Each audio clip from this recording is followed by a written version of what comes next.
Terima kasih Anda masih bersama kami di Berita Padang. Bagi Anda yang baru saja bergabung, kami hadirkan kembali 3 berita utama pada pagi hari ini.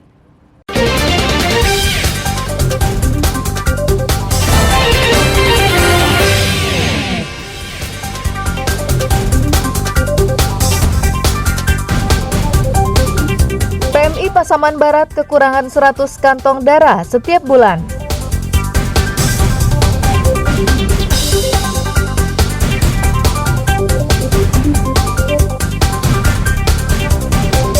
Simulasi evakuasi jika terjadi gempa dan tsunami di sekolah.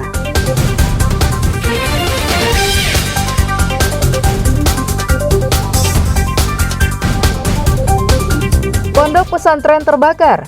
Hingga pembunuhan akibat sengketa tanah pusaka, kami sampaikan dalam Padang Sepekan.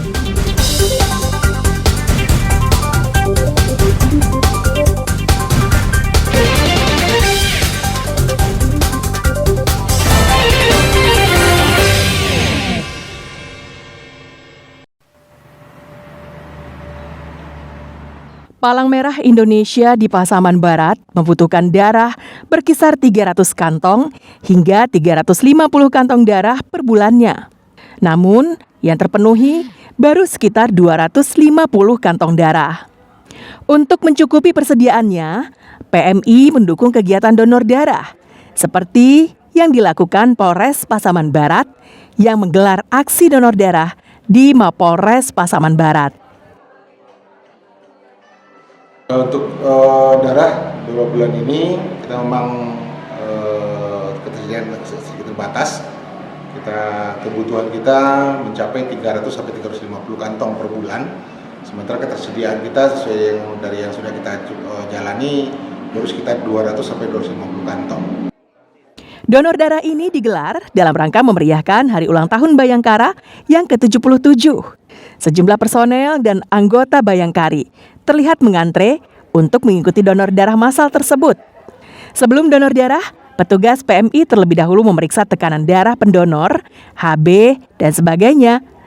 Jika memenuhi syarat dan sesuai prosedur, barulah pendonor bisa menyumbangkan darahnya. Tujuannya yaitu yang pertama sebagai bentuk rasa kemanusiaan kami untuk membantu masyarakat yang membutuhkan darah. Kita rangkaikan dengan Hari Ulang Tahun Bayangkara dan kita menargetkan hari ini kita 70 kantong untuk donor darah di Polres Pasaman Barat. Ini adalah suatu bentuk kegiatan kemanusiaan dalam rangka memperingati Hari Bayangkara, tentunya akan kita laksanakan dalam setiap tahunnya nanti. Kegiatan ini mendapatkan 65 kantong darah dan diserahkan kepada PMI Kabupaten Pasaman Barat. Donor darah massal ini dalam bentuk bakti sosial personel Polri membantu masyarakat yang membutuhkan darah. Safatul Ulum melaporkan dari Pasaman Barat.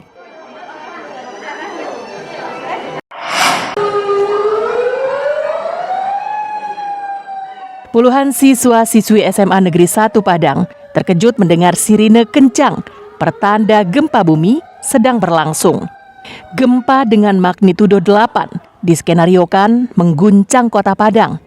Siswa dan siswi langsung bersembunyi di bawah meja untuk melindungi diri dari reruntuhan bangunan. Setelah gempa usai, siswa dan siswi melarikan diri keluar gedung dan berkumpul di halaman sekolah. Sedangkan mereka yang terluka dievakuasi keluar gedung dan diberikan tindakan penanganan pertama oleh tim medis. Namun ini bukanlah kejadian yang sebenarnya, tapi simulasi siaga bencana gempa dan tsunami yang diperagakan siswa dan siswi di SMA 1 Padang dalam rangka Ghost to School Basarnas Padang. Simulasi ini merupakan edukasi bagi siswa di sekolah untuk kesiapsiagaan dalam menghadapi bencana. Jadi Basarnas masuk sekolah dan memberikan materi pertolongan pertama bagi siswa untuk bisa menyelamatkan diri mereka sendiri dan teman-teman dia saat menghadapi gempa dan tsunami.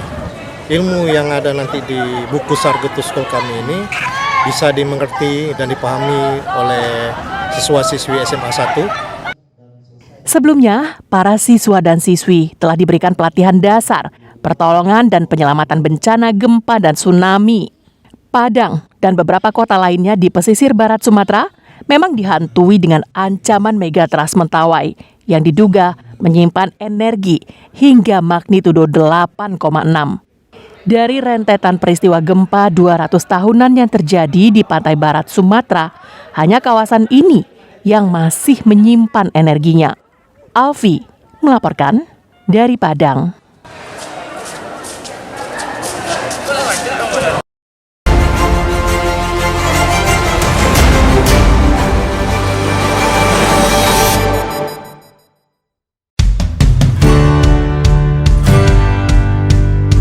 Pondok Pesantren Safinatun Najah di Simpang 4, Pasaman Barat, terbakar.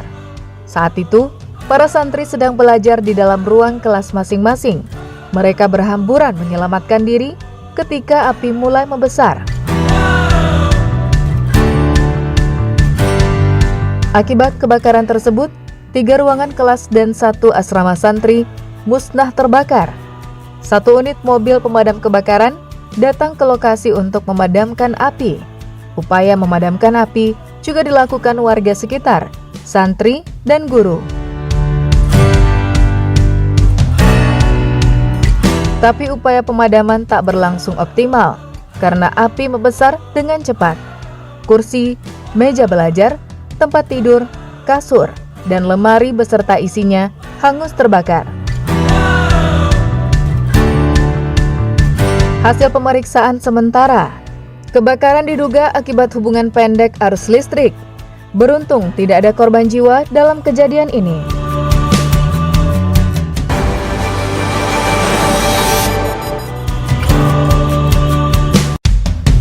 Warga Aur Malintang, Padang Pariaman, dihebohkan dengan kasus pembunuhan. Seorang perempuan tewas karena dibacok. Pembunuhan ini diakibatkan sengketa tanah pusaka. Korban dan tersangka masih mempunyai hubungan keluarga.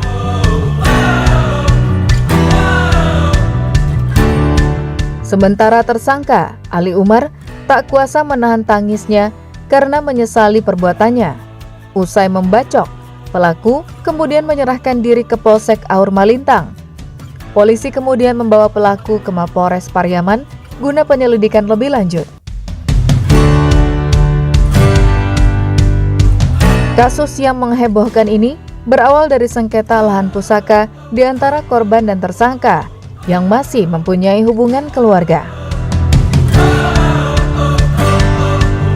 Hasil pemeriksaan sementara, tersangka melarang korban menjual tanah pusaka, namun korban menolak, dan terjadilah percekcokan, hingga korban gelap mata dan membacok korban hingga tewas.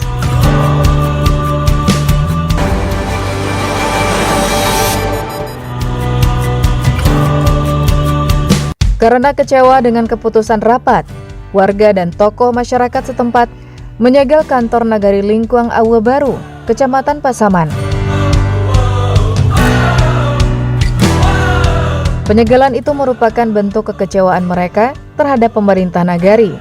Pasalnya, warga menginginkan jumlah anggota BAMUS minimal 7 orang dan maksimal 9 orang, sesuai dengan Permendagri nomor 110 tahun 2016 tentang Badan Musyawarah Desa.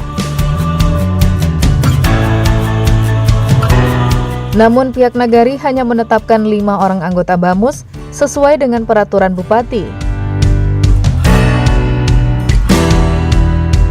Akibat penyegelan tersebut, aktivitas pegawai kantor Nagari Lingkuang Awa Baru lumpuh total.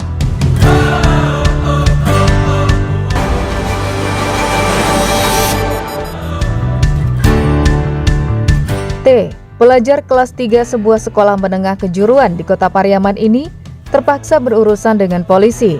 Pasalnya, remaja ini berulang kali berbuat mesum dengan kekasihnya, S.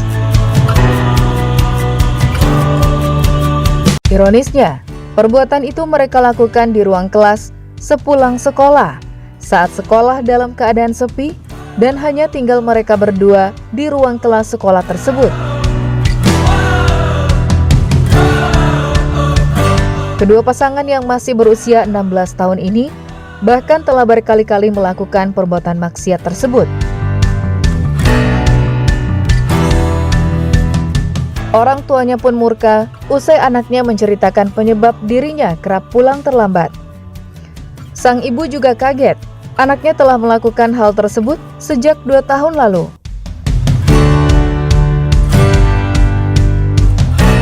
Meski tak ada unsur paksaan, polisi menetapkan T sebagai tersangka dan dijerat Undang-Undang Perlindungan Anak dengan ancaman hukuman maksimal 12 tahun penjara.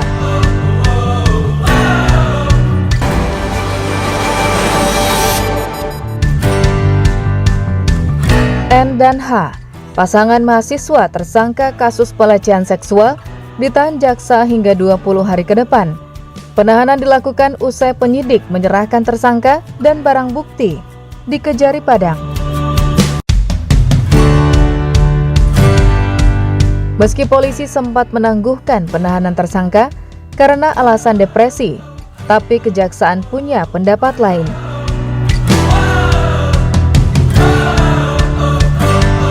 Tersangka ditahan karena dikhawatirkan akan melarikan diri, mengulangi perbuatannya.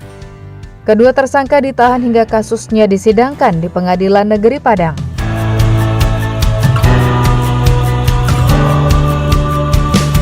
Sebelumnya, masyarakat dihebohkan dengan sebuah akun di medsos yang mengungkapkan adanya kisah pelecehan seksual yang melibatkan 2 mahasiswa Universitas Andalas. Aksi mesum dilakukan oleh sepasang kekasih ini dengan mengambil gambar dan merekam bagian-bagian tubuh yang sensitif teman-teman mereka menggunakan kamera telepon genggam ketika sedang terlelap tidur di kamar kos korban. Kasus ini terungkap pada akhir Desember 2022.